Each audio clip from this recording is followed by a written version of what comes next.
एकादशी का व्रत लोग कहते हैं कि कर लिया, जान लिया, पर एकादशी के जो 18 नियम हैं उन नियम में दो व्रत का सबसे पहला नियम, एकादशी व्रत का सबसे पहला नियम है कि आप जिस दिन व्रत करो उसके एक दिन पहले भक्ति का संचार इस हृदय में कर लो। भक्ति का संचार इस हृदय में कर लीजिए। जिस दिन आप व्रत करो, जैसे एकादशी का व्रत कर रहे हो तो दशमी के दिन शाम का समय जब आवे, रात्रि जब होने लगे, शाम का समय आवे और रात्रि का आप जब भोजन ग्रहण करो तो उस भोजन में कोई ऐसा पदार्थ ग्रहण मत करिए जिस पदार्थ के कारण आपकी एकादशी बिगड़ जाए।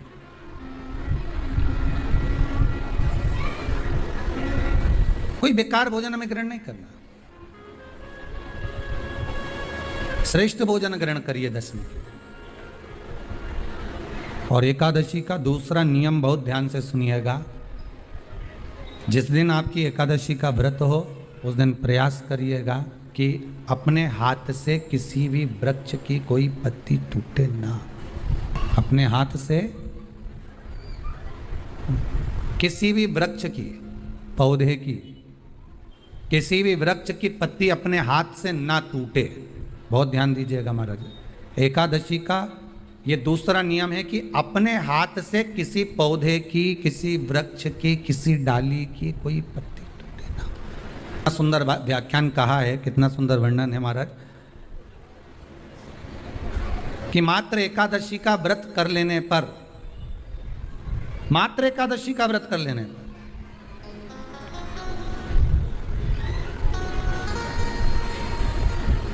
जो पूर्व में किया गया हमारा पाप कर्म है, हमने किसी जीव की हत्या करी है, हमने किसी को कष्ट प्रदान करा है, हमने किसी को अपशब्द कहा है, हमने किसी को ताने दिए, हमने किसी को आड़ा टेढ़ा कहा है, हमने किसी को गालियां दे दी है, मात्र एकादशी का व्रत ही कर लेने पर ये सारे जो दोष हैं वो समाप्त हो जाते हैं।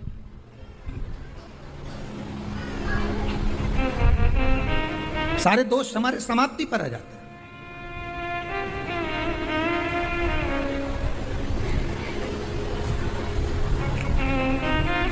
अब एक विचार करिएगा थोड़ा सा अपने मन में, अपने चित्त में, अपनी वृत्ति में एक बात उतारिएगा। एक अपने मन में एक बात को उतार कर रखिएगा कि आप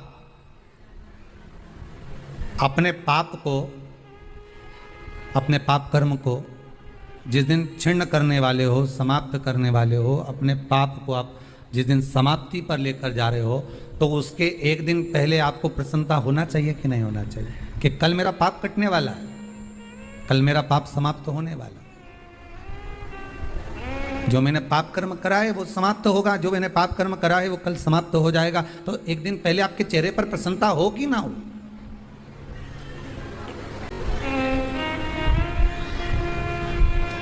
और चेहरे पर वो प्रसन्नता आपके आना चाहिए कि कल मेरा एकादशी का व्रत है, आज दशमी है, कल एकादशी का व्रत है, तो कल मेरी जब एकादशी का व्रत रहेगा तो मेरा ना जाने कितना कितना पाप, कितना असत्य, कितना झूठ, कितना प्रपंच वो समाप्त हो जाएगा। इसमें मुझे प्रसन्नता हो, इसमें मुझे आनंदता हो। कहा गया कि प्रयास करिएगा कि एकादशी के दिन कोई वृक्ष की, कोई डाली की, फल की कोई पत्ती ना तोड़ी जाए। क्यों? तो कहा अगर उस पत्ती को हम तोड़ देते हैं, वृक्ष की पत्ती को या क्यारे में लगी हुई कोई डाली की पत्ती को हम तोड़ देते हैं तो एकादशी का पुण्य फल प्राप्त नहीं होता। एकादशी का कोई फल हमारे खाते में नहीं जाता, पुण्य फल प्राप्त। एकादशी का व्रत लोग कहते हैं कि कर लिया, जान लिया, पर एकादशी के जो 18 नियम हैं उन नियम में 2 नियम कल बताए थे। तीसरा नियम है कि शिव की आराधना हो, कृष्ण की आराधना हो, भगवत स्मरण हो।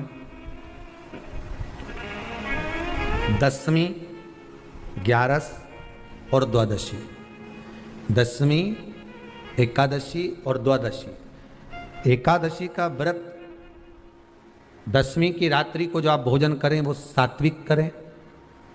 एकादशी के दिन भोजन ना करें। अन्न का भाग ग्रहण ना करें,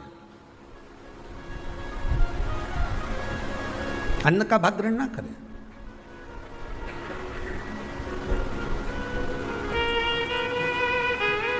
कितना सुंदर कहा है महाराज जी। यदि आपके यहां पर गौ माता है, आपके घर में अगर गौ माता विराज रही है,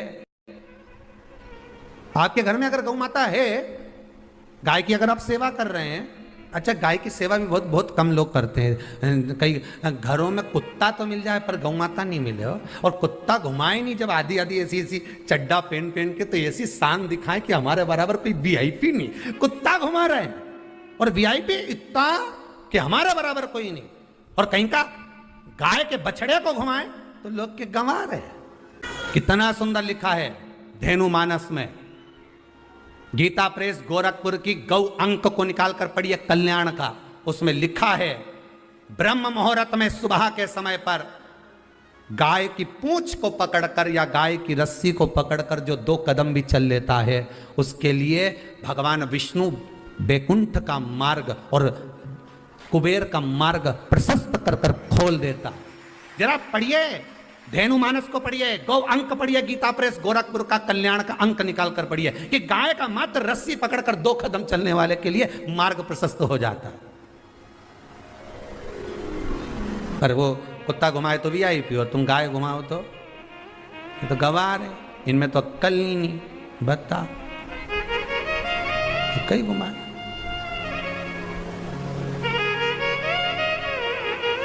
श्रेष्ठता नहीं रही भाई। समझो थोड़ा कथा को, थोड़ा चोट लगेगी हृदय को, तुम्हें बुरा लगेगा, थोड़ा सा बुरा तो जरूर लगेगा, क्योंकि चोट तो लगेगी तुम्हारे हृदय को, पर संवरना तो पड़ेगा ना, सुधारना तो पड़ेगा, अपने आप को संवारना तो पड़ेगा, सुधारना तो पड़ेगा। आज भले बुरा लग जाए तो, पर थोड़ा सा संवरना पड़ेगा कि हाँ ठीक है हमसे गलती हो रही है, इसको सुधारा कैसे जाए। तो एक काम करो ना कि कुत्ता को घुमाओ, मना नहीं करेंगे, पर साथ में गाय का बछड़ा भी लेकर जाओ, एक गौ माता को भी लेकर जाओ, सवेरे सवेरे मॉर्निंग वॉक में गाय तो घुमाओ, जब लोग देखेंगे क्या गजब है साहब। आप तो गाय को लेके जाओगे ना तो उसी गाय के 10 लोग पाँव नहीं पड़े ना, तो बात जैसी सुबह सुबह गाय मिले कौन नहीं पाँव पड़े। गौ माता का दर्शन हो गया, छुएंगे, स्पर्श करेंगे, आनंद करेंगे, भजन करेंगे। थोड़ा सा प्रयास करिएगा। गौशाला में केवल गाय ना रहे, घर घर में गाय होना चाहिए।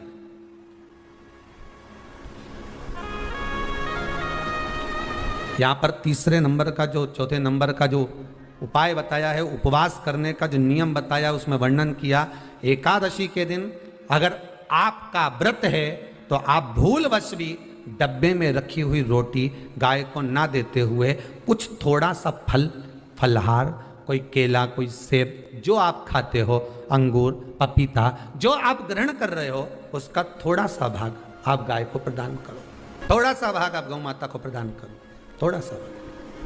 महाराज एकादशी का व्रत का महत्तम कराए, थोड़ा सा फल दो, एक केला दो, एक सेब दो, पपीता दो, तुम जो फलहार कर रहे हो, चाहे तुम मोरधान पा रहे हो, चाहे तुम जो सामग्री पा रहे हो, पर वो थोड़ा सा दो, पर गौ माता को उस दिन फलहार दो, अगर एकादशी का आपका व्रत है तो। पर दोष है आपने एकादशी का व्रत तो करा, पर सामने गाय आई ना तो आपने फलाहार नहीं दिया, रोटी ही दी है, रोटी ही दी है, डब्बे में से निकाल के ले गई, गाय आई है रोटी देना, देव मना नहीं। बाकी के दिन आप आपके बेटे से कह दो रोटी दिया बेटा जा, पर आप अपने हाथों से, आपका व्रत है तो आप फलाहार आप कर रहे हो, तो फलाहार का ही दान गौ माता को दीजिए।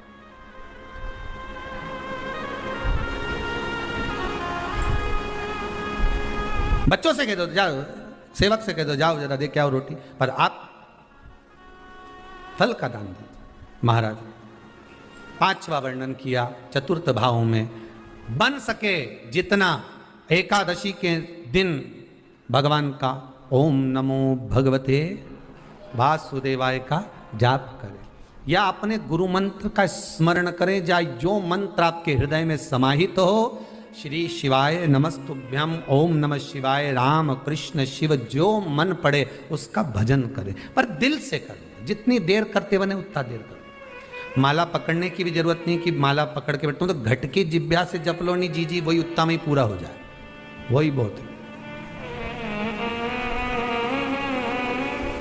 बस उतना आनंद दे जाएगा। 5वां नियम कहा, जिस दिन आपका व्रत रहे किसी निंदक से बात ना करें। निंदक जानते हो?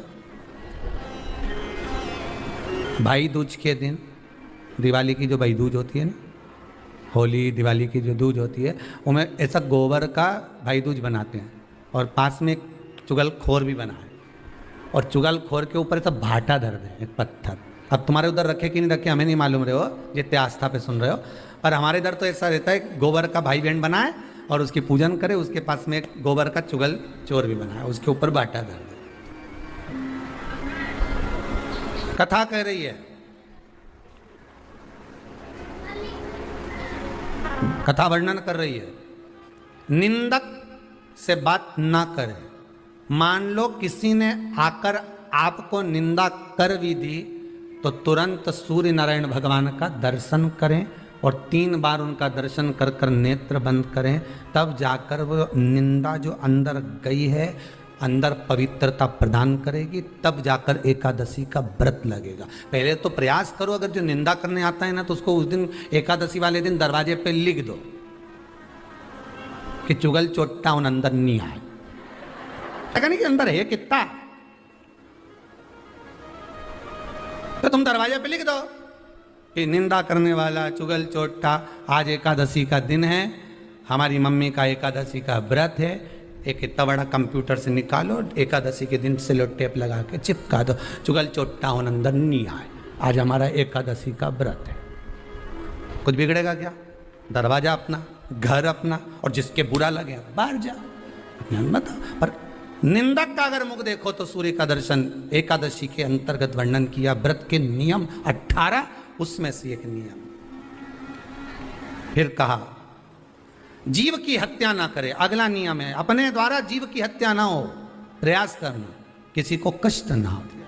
18 नियम में से एक नियम और, प्रयास करिएगा एकादशी जब भी करें तो द्वादशी से जुड़ी हुई करें, 10वीं से जुड़ी हुई एकादशी कम करें। जो वैष्णवों की एकादशी कौन सी होती है? जो एकादशी द्वादशी से जुड़ी हो, 10वीं से नहीं। 10वीं से जुड़ी हुई एकादशी व्रत कहलाती है और द्वादशी से जुड़ी हुई एकादशी पुण्य फल प्रदान कर कर वैष्णवों को भगवान के चरण में छोड़ आती है। इसलिए एकादशी द्वादशी से जुड़ी हुई होना चाहिए।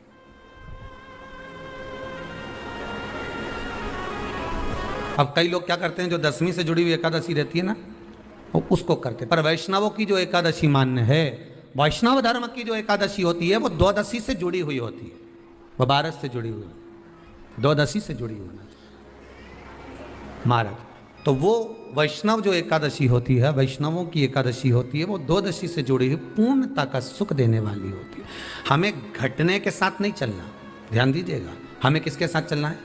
बढ़ने के साथ, क्योंकि हमको आगे बढ़ना है कि पीछे आना है। वैष्णव आगे बढ़ता है, वैष्णव का धर्म है कि अग्रण्य भाव में चले, इसलिए वैष्णवों की जो एकादशी होती है वो आगे की ओर जाती है, अग्रण्य भाव में बढ़ने वाली, द्वादशी की ओर प्रवेश करने वाली, अर्थात हमारे कदम उन्नति की ओर बढ़े, हमारे कदम आगे वैभव की ओर बढ़े, संपदा की ओर बढ़े और भगवान के चरणारविंद की ओर बढ़े, ना कि पीछे की ओर हटे। हम 10वीं के साथ मिली हुई एकादशी ना करें, हम द्वादशी के साथ मिली हुई एकादशी।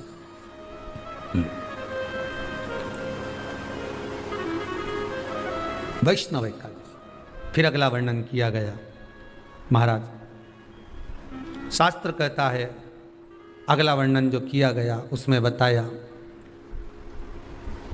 प्रयास करें जिस दिन एकादशी हो उस दिन घर में बुआरी झाड़ू आदि जो लगती है वो दूसरा लगा लें। क्यों? उसका वर्णन है, अगर आप बुआरी लगाएंगे, झाड़ू लगाएंगे, पोछा लगाएंगे तो हो सकता है कोई जीव आपके हाथ के द्वारा मर जाए। अब एक बार ये कथा हमने काशी में कह दी थी, तो एक अम्मा खड़ी हो गई और उन्होंने कहा, महाराज जी हम तो दोनों ही हैं और मेरी रे एकादशी, तो मैं पोछा किससे लगूं? अब मैंने कहा, अम्मा तू तो रहने दे, तू ही लगा ले। अब हम कह दें कि अब एक तो बोल रहे कि हम घर में 2 और आप कह रहे हो कि जिसका व्रत रहे वो पोछा ना, तो मत लगाओ, छोड़ दो एक दिन, कोई जरूरी है झाड़ू लगा लिया सब पोछा। तो प्रयास करो कि कोई जीव ना मरे, प्रयास करो किसी जीव की हत्या ना हो। फिर 18 नियम में से एक नियम कहा, जब 26 एकादशी पूर्ण हो जाए तब आप उद्यापन एक बार का जरूर करें। किसी के मृत्यु के बाद आपने जो एकादशी दी है, जैसे कोई परदादा गए, दादा गए, कोई बुजुर्ग गया, पंडित जी ने कहा एकादशी का दान दो, आपने दे दी 5 एकादशी, 4 एकादशी, 3 एकादशी, 2 एकादशी, आपने जो एकादशी दी है मना नहीं, दो और देना चाहिए। दान धर्म पुण्य तो करते रहना चाहिए, जब मन मिले तब कर दो, मौका मिले तब करो। तो एकादशी जो आपने दी है, और आपने किसी जीव को एकादशी दी है जो चला गया है, उस जीव को जब एकादशी दे देते हो, उसकी 11 एकादशी, 5 एकादशी, 3 एकादशी जितनी आपने दी है उतनी पूरी हो जाती है। उसके बाद में एकादशी का एक व्रत नहीं रखना चाहिए, उसके बाद फिर अगला एकादशी का व्रत धारण करना चाहिए, वापिस फिर पुनः। तो क्या करोगे उस दिन? जिस दिन आपने एकादशी जीव को दे दी, 5 एकादशी दी, तो छठी एकादशी पे क्या करोगे उसको?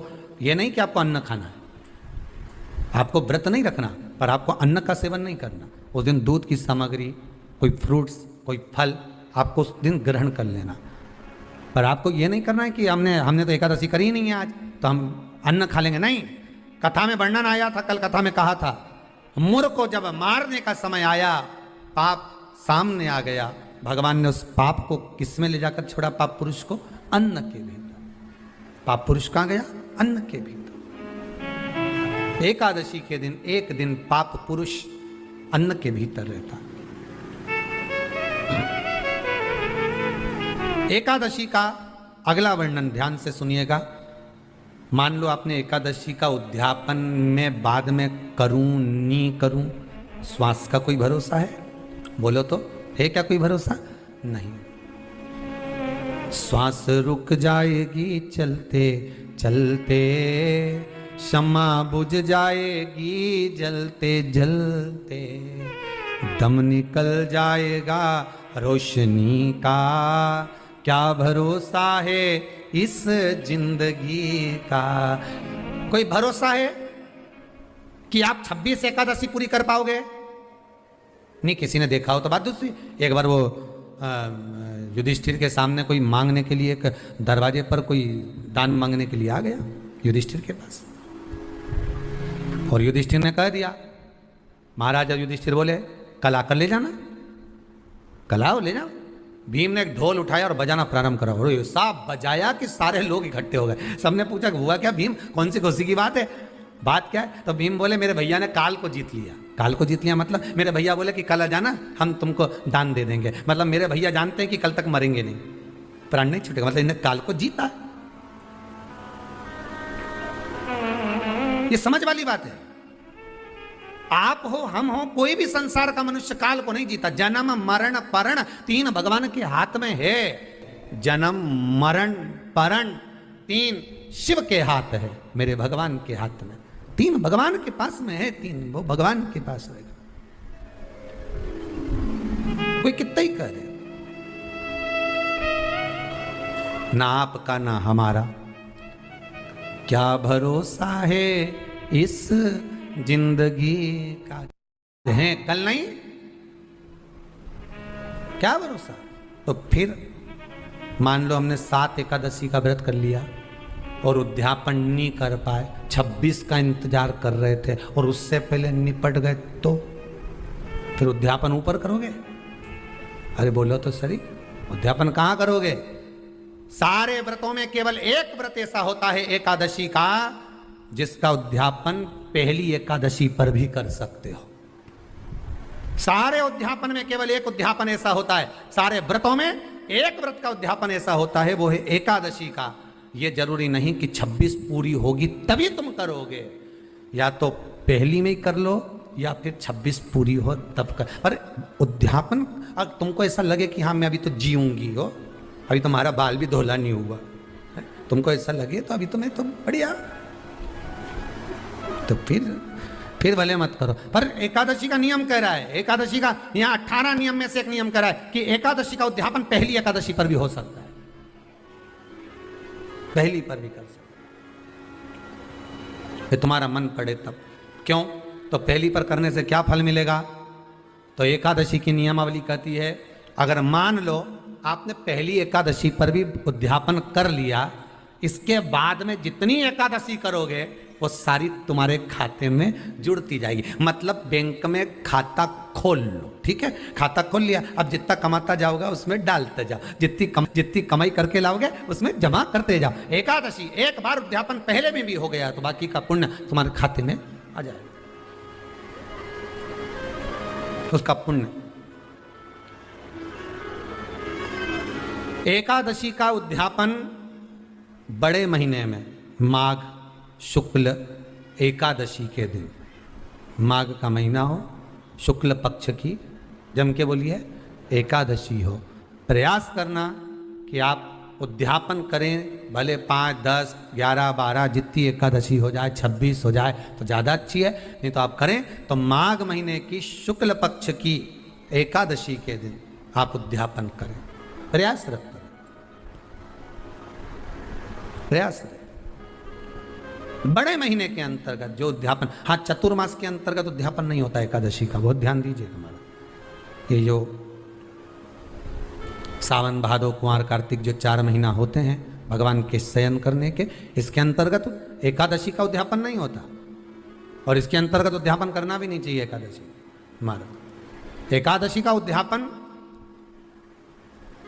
माघ महीने की शुक्ल पक्ष की एकादशी के दिन आप बहुत प्रेम से आनंद के साथ करिए महाराज। परंतु एकादशी के उद्यापन में सबसे ज्यादा अगर कुछ जरूरी होता है तो 24 तरह का नैवेद्य जरूरी होता है। कितने तरह का? 24 तरह का नैवेद्य। अब आप कहोगे गुरुजी उद्यापन हम कर रहे हैं एकादशी का, तो उसमें तो फलहार का हमें नैवेद्य बनाना चाहिए, तो फिर ये पुराण के अंतर्गत स्कंद पुराण में ये चीज लिखी है कि एकादशी का जब उद्यापन करते हैं तो 24 तरह का नैवेद्य बनाकर सिद्ध करते हैं। 24 तरह का नैवेद्य जान रख लेना, हलवा बना लो, खीर बना लो, पूड़ी बना लो, सब्जी बना लो, पकौड़ा बना लो, भजिया बना लो, ऐसे 24 तरह का नैवेद्य अलग अलग चाहिए। पर लोग क्या करते हैं, खोपरा पाक बनवा लेते हैं 1-2 किलो और 24 जगह रख देते हैं, स्वीकृत नहीं है। 24 तरह का नैवेद्य रखा जाता है। महाराज एकादशी के दिन भगवान का पूजन का पूरी तैयारी कर कर मंडल आदि बनवाकर विद्वान ब्राह्मण को बुलाकर, कर्मकांडी ब्राह्मण को बुलाकर जो भगवत सेवा में एकादशी का उद्यापन कराए, उन ब्राह्मण के चरणों को नमन कर कर, प्रणाम कर कर एकादशी का पूजन करवाइए और उस मंडल की पूजन कराकर हवन द्वादशी को कराइए। एकादशी को हवन नहीं, एकादशी के उद्यापन का जो हवन होता है वो द्वादशी को। एकादशी का उद्यापन द्वादशी को बड़े प्रेम से आप खूब आनंद से हवन पूजन कराओ। पूजन कराने के बाद, हवन कराने के बाद 26 जोड़े ब्राह्मण ब्राह्मणी के बुलाकर भोजन कराकर उनको भाव से जो आप समर्पित कर सकते हो, जितनी आपकी सामर्थ्यता हो, उस सामर्थ्यता के अनुसार आप दान धर्म पुण्य करो, आप उन्हें प्रदान करो। और बन सके तो एकादशी की रात्रि को भी जागरण करें और द्वादशी के दिन जिस दिन हवन करें उसकी भी रात्रि को कुछ जागरण करें। जागरण का मतलब पहले भी कथा में कहा, प्रदोष की कथा में वर्णन किया था। हम ये नहीं कहते कि तुम पूरी रात जगो, हमारा तो निवेदन है 15 मिनट का करो, आधे घंटे का करो, 20 मिनट का करो, पर रात्रि के समय थोड़ी देर अगर एकादशी का उद्यापन कर रहे हो तो जागरण थोड़ी सी देर अवश्य करें। नहीं कर सकते अकेले बैठकर राम नाम जप लें, भजन कर ले, पर करो।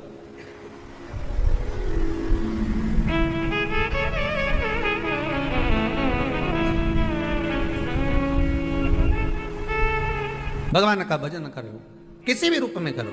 26 ब्राह्मणी को जोड़े से भोजन कराकर कुछ भेंट देकर विदा करो। ऐसे एकादशी के उद्यापन का वर्णन किया गया। एकादशी का उद्यापन सुख प्रदान करने वाला, आनंद देने वाला, भगवत रस तत्व को संजोने वाला। महाराज शिव महापुराण की कथा में वर्णन आता है कि माता पार्वती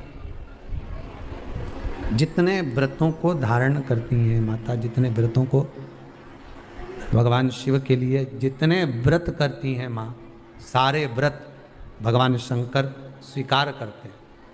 एक बात हमारे जीवन में आप उतार कर रखी है कि आप सोमवार का व्रत कर रहे हैं या मंगलवार का व्रत कर रहे हैं, बुधवार, गुरुवार, शुक्रवार, शनिवार, प्रदोष, एकादशी, जो भी व्रत धारण कर रहे हैं, जो भी व्रत आप अपने जीवन में उतार रहे हैं, कर रहे हैं, प्रयास करना कोई व्रत, कोई पूजन, कोई पाठ, कोई अनुष्ठान आप अपने लिए करो, दूसरों को बर्बाद करने के लिए नहीं। उसका ऐसा हो जाए मैं माता जी को चुनरी चढ़ाऊंगी, नहीं। उसका ऐसा हो जाए, उसका ऐसा हो जाए, नहीं नहीं, आप अपने लिए करो ना। सर्वे भवन्तु सुखी। अगर आप व्रत कर भी रहे हो तो किसी के बुरा करने के लिए नहीं। अगर किसी के यहाँ जाकर आप पूछ भी रहे हो कि महाराज हमारे कहीं चले गए और कहा कि हम दुखी हैं, और कोई कह दे कि तुम तुम्हारे पड़ोसी से दुखी हो या तुम्हारे उनसे, तो उनके लिए हमें कुछ बुरा नहीं करना, आप अपना अच्छा करवाते जाओ।